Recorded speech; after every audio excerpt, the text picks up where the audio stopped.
Hello friends, जय माँ बगला में जनवासी।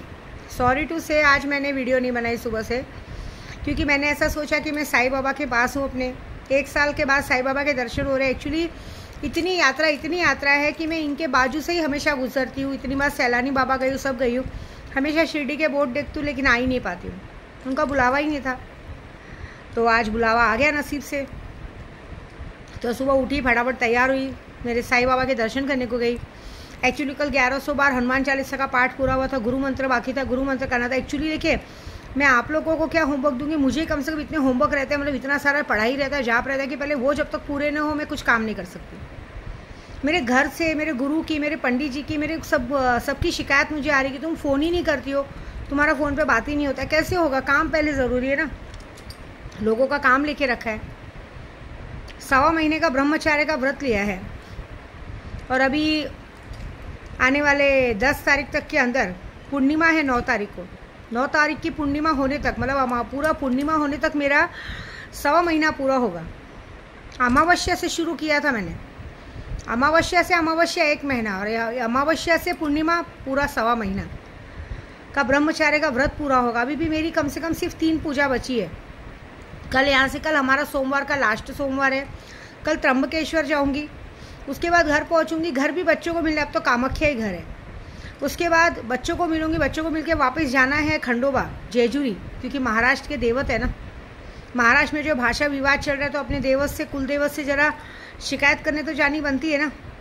और माया मैडम जो जैसे लोग जो गलती कर रहे हैं, उनके लिए भी शिकायत बनती है, तो वहाँ जाना है। और उसके बाद सबसे लास्ट स्टेप मेरे स्वामी समर्थ कहते ना, घाबरू नकोस, मी तुझा पाठीशी है। सच्ची में स्वामी समर्थ मेरे हमेशा पीछे से पाठीशी नहीं, हमेशा मेरे सर पे हाथ रख के रहते। स्वामी समर्थ के रूप में मिले, सैलानी बाबा के रूप में मिले, मस्तान बाबा के रूप में मिले, और फाइनली मुझे मेरे श्याम बाबा के रूप में मिले। तुझे कृष्ण कहूँ या मुरारी, तुझे शिव शंभू कहूँ या त्रिपुरारी, किस रूप में तुझे पूजू देव में, हर रूप में लगे तू न्यारी। मैं भगवान से एक ही बोलती हूँ कि भगवान मेरी इतनी यात्रा का ना सबसे अच्छा फल एक देना बस, कि अगले जन्म में मुझे ना आदमी का जन्म देना, औरत का जन्म मत देना। क्योंकि औरत का जन्म होगा तो माँ बाप फिर से कहीं शादी करा देंगे बेगर मतलब के। 16 साल की उम्र में ज़बरदस्ती एक जिस आदमी को, मतलब कहते हैं ना, 16 साल की उम्र में 10 साल बड़े आदमी से शादी करा देंगे, 20 साल 21 साल की उम्र में 3 बच्चों की माँ बना देंगे, उसके बाद जिम्मेदारी थोप देंगे। उसके बाद अचानक से पता चला तलाक हुआ, तो जिससे शादी हुई 3 बच्चों को माँ के ऊपर भरोसे छोड़ के भाग जाने का।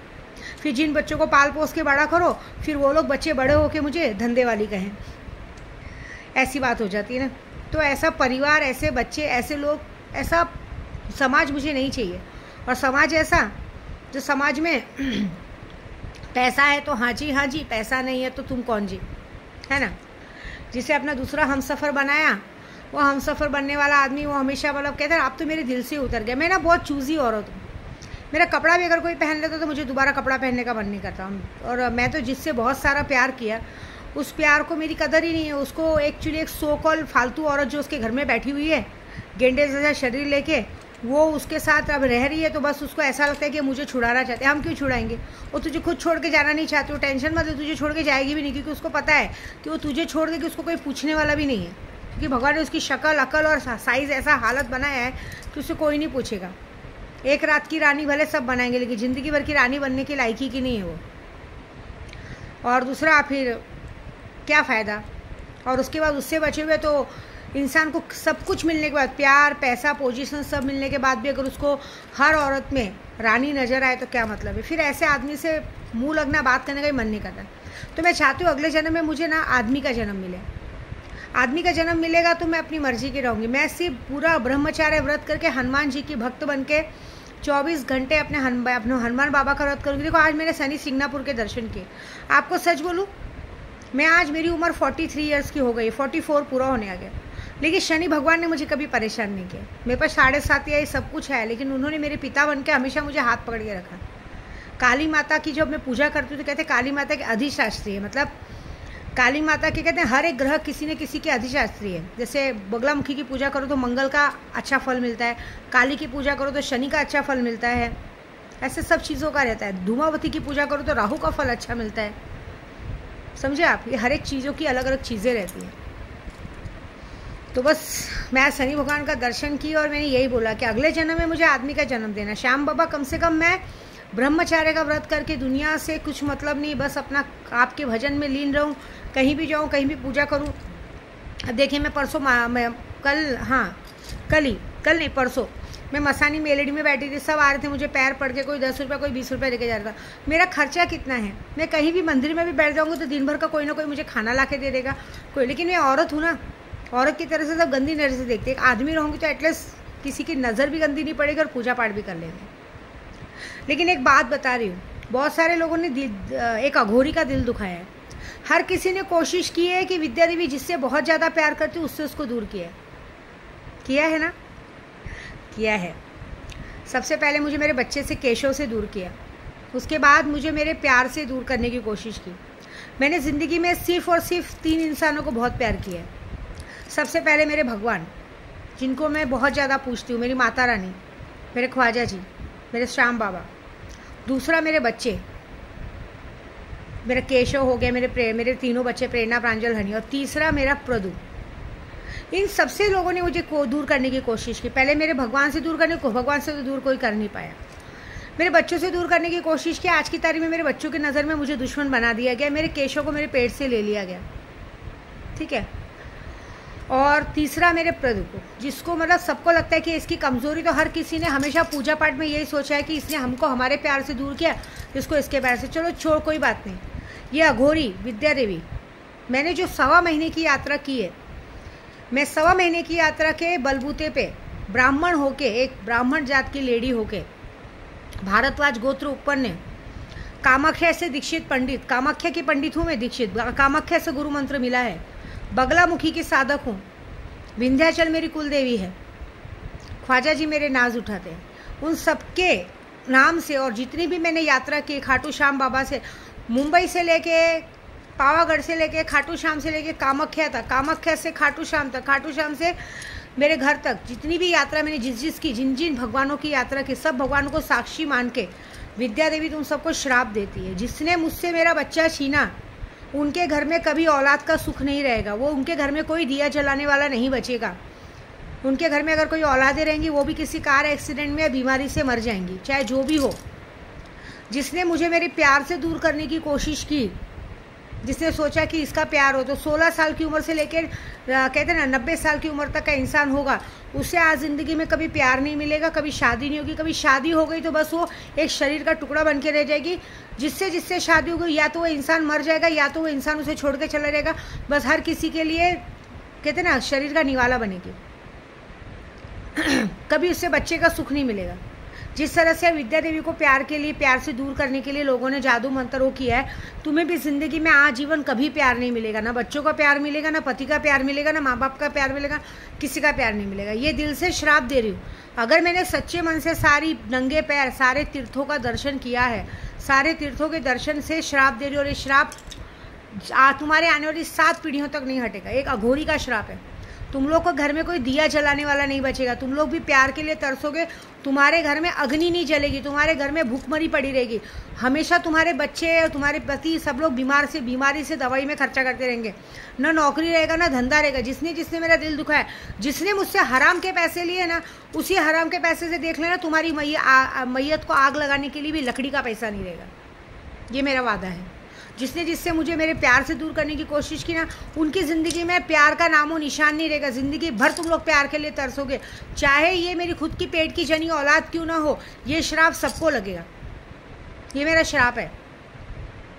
अगर मैंने सच्चे मन से गुरु मंत्र, अपने गुरु का मान रखते हुए हमेशा मैंने लोगों का भला किया है, अपने कमाई का 60% दान किया है, हमेशा गौस पाक में लंगर खिलाया है, गरीबों को खाना खिलाया है, उन गरीबों के नाम के सदके, मेरे यात्रा के नाम के सदके, जिसने मेरी यात्रा रोकने की कोशिश की, जिसने मुझे मेरी भगवान से दूर करने की कोशिश की है, जितने लोग ने मुझे यात्रा में परेशान किया है, जितने लोगों ने मेरा मंदिर छुड़वाने की कोशिश की, जितने लोगों ने मेरी शक्तियाँ चुराने की कोशिश की है, जितने लोगों ने मेरा अकाउंट बंद करने की कोशिश की, जितने लोगों ने मेरे घर तक पुलिस भेज के मुझे बदनाम करने की कोशिश की है, आजीवन उनके घर में कोई दिया जलाने वाला नहीं बचेगा। मैं हरीश पांडे को भी कह रही हूँ, तूने एक ब्राह्मण का दिल दुखाया है ना, पैसा लेने के बाद भी एक ब्राह्मण औरत से एक औरत समझ के उससे छल करने को देखा है ना, तेरे आने वाले समय पे तेरे घर में कोई दिया जलाने वाला बचेगा। तेरी दोनों औलादें मर जाएंगी, औलाद की औलादें भी मर जाएंगी। तू ऐसे ही ज़िंदगी में तड़प के सड़ के मरेगा। तेरे घर में कोई दिया जलाने बचेगा। और तेरा इस काम में जिसने साथ दिया है, उसके घर में भी आने वाली 7 पीढ़ियों में कोई दिया जलाने वाला नहीं बचेगा। देख लेना, कोई ना कोई बीमारी से, एक्सीडेंट से, महाकाल के रूप में मरी जाएंगे सब लोग। ये मेरा श्राप है। जिसने मेरा दिल दुखाया है, जिसने मेरी यात्रा पे हमेशा मेरी बेइज्जती की है, उन्हें ज़िंदगी में पैसा क्या होता है वो देखने नहीं मिलेगा। ये मेरा वादा है।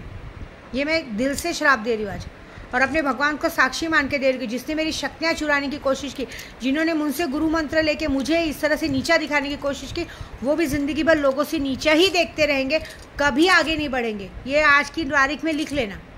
ये मैं अघोरी होके मर भी जाऊंगी ना, लेकिन मेरी ये बद्दुआ तुम्हारी 7 पीढ़ियों तक तुम्हारा पीछा करती रहेगी, कभी नहीं छोड़ेगी। जिस तरह से तुम लोगों को लगता है ना, क्योंकि मैं ना बहुत सच्चे मन से भगवान की पूजा करती हूँ। जिसने ये कोशिश की है ना, और एक और बात, ये जो तुम लोग ने मेरे साथ अपनी पूजा पाठ करके मुझ पे जो आजमाया ना, जिस भी बाबा लोग से कारवारी करके आजमाया है, सारी शक्तियाँ आज से छिन्न हो जाएगी। अब तुम लोग भगवान की पूजा भी करोगे तो वो राक्षस को मिलेगी, देवता को मिलेगी, क्योंकि तुम्हारे और भगवान के बीच में विद्या देवी और विद्या देवी की पूजा खड़ी है। अगर मैंने सच्चे मन से सतीत्व से ब्रह्मचार्य का व्रत रख के 51 लाख पूजा करके बगलामुखी का जप किया है, तो हे माँ बगलामुखी, हे माँ कामाख्या, नील पर्वतवासिनी, इन जिन लोगों ने भी मुझे इस तरह से हरकत किया है मेरे पूजा पाठ में और आपके बीच में आने की कोशिश की है, आज से इनकी पूजा कोई भी स्वीकार नहीं की जाएगी। इन्हें अन्न धन किसी चीज़ की भी हर तरह की कमी दी जाएगी, हर तरह का दुख दिया जाएगा। ये कितनी भी बड़ी पूजा करा ले, कितना भी बड़ा पाठ करा ले, इनकी दुर्गति कभी नहीं मिटेगी 7 जन्म तक। ये विद्या देवी आपके सामने अर्जी रखती है। ये मेरा श्राप है बस। और दूसरा, मेरा काम तो कर ही रही हूँ। और मैं एक और बात कह रही हूँ, जो लोग ने मुझसे काम कराया ना, वो लोग भरोसा रखें। मैं माया मैडम को कह रही हूँ, जिस तरह तुमने मेरे केशों की जान ली है ना, तेरा भी एक ही औलाद है। तू देख लेना, तेरा एक औलाद ज़िंदगी भर अपाहिज बन के घूमेगा, उसके शरीर में पोलियो हो जाएगा, और ज़िंदगी भर ना उसकी शादी होगी ना कुछ होगा, ज़िंदगी भर तुझ पे बोझ बन के रहेगा। और तेरे घर में तेरे मरने पे तुझे आग लगाने वाला कोई नहीं रहेगा।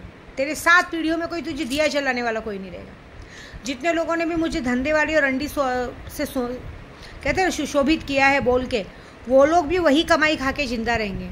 तुम लोगों ने दूसरों को, एक अघोरी को धंधे वाली कहा है, एक अघोरी को पंडित को तुम लोगों ने रंडी कहा है ना। तुम्हारे घर में भी रंडियाँ ही पैदा होंगी, तुम भी रंडीबाजी करके ही खाना खाओगे। तुम्हें भी, चाहे औरत हो चाहे आदमी हो, तुम्हें भी अपना शरीर बेच के ही रोटी मिलेगी। बेकार शरीर बेचे रोटी नहीं मिलेगी। जब जब तुम शरीर बेचोगे, जब जब कोई नया आदमी तुम्हारे साथ सोनेगा, तब तब तुमको याद आएगा कि तुमने विद्या देवी को गाली दी थी। ये याद रखना, तब तक तुम्हें रोटी नहीं मिलेगी। हर दिन जब तक तुम लोग अपना शरीर नहीं बेचोगे, तब तक तुम्हें खाना नसीब नहीं होगा। ये मेरा श्राप है।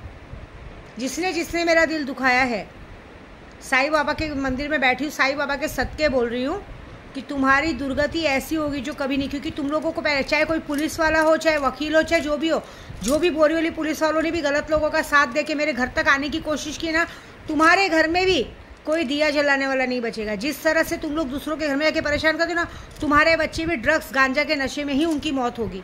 ये याद रख लेना। ये विद्या देवी का श्राप है, और इसको हल्के में मत लेना, क्योंकि मैं अपने 24 घंटे में 20 घंटा भगवान को देती हूँ, और 20 घंटा भगवान को देने वाली औरत अगर श्राप दे रही है, तो याद रखना तुम सबका विनाश पक्का है। और आज से तुम्हारा विनाश चालू हो गया। अब चाहे तुम्हारे ग्रह कितने भी अच्छे हो, तुम्हारे ग्रह कोई नहीं सुधार सकता। ये मेरा वादा है। और जो भी मेरे साथ जो भी पूजा पाठ करा है, उनको भी एक बोलूँगी, 36 दिन का टाइम दिया है ना भगवान माँ बगलामुखी ने, 36 दिन वेट करो। और मैंने कितनी बड़ी ताकत दी है लोगों को, जितने लोगों ने गुरु मंत्र दिया, उस गुरु मंत्र को आजमाओ तो सही, करो तो सही, बहुत बड़ी बात होगी। ठीक है, जय माता दी।